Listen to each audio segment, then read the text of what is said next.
Hey, what's going on, everybody? This is Alex from Motored Life, and today we got this guy back. So this customer brought this back in to get a new set of rims. That other set did not last up to our roads here, so got him some new beefer rims there, got everything tuned in, and we are gonna take this thing on a spin. So if you're ready, let's go ahead and get right into it. Now this one has that ZDX exhaust on it, which is super awesome. You'll definitely feel and hear the performance here.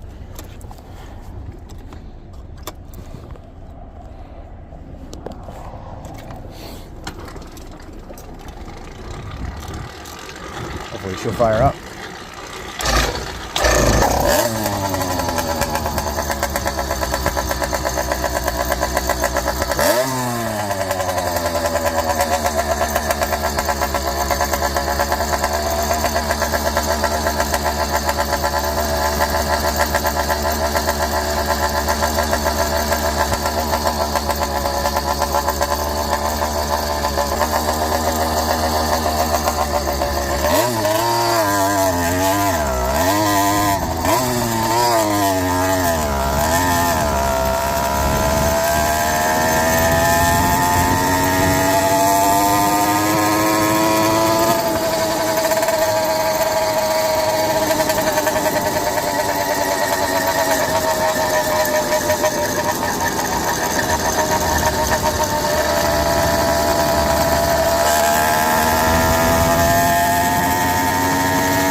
All right, intermission. I gotta just tighten the brakes. I have almost no brakes here, so let's get these adjusted to these new wheels. Okay, got the disc brakes tightened and we are good to go. They say I was barely getting any response there. And I know it's because we switched over to a different set of brakes, so let's go ahead and fire back up.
Gosh, if you didn't hear me, hit that thumbs up, hit that subscribe. I will see all of you guys in the next one. That was incredibly fun. Some of those cars were looking at us like, what the heck? This exhaust is extraordinarily loud, but sounds amazing, and honestly gets the looks wherever you go. So like I said, hit that thumbs up. I will see all of you guys on the next one. Leave a comment, let us know you're here. Deuces, Brat Pack. See ya. Taking flight, we rolling deep, the baddest crew around, motorbikes, we're making that sound.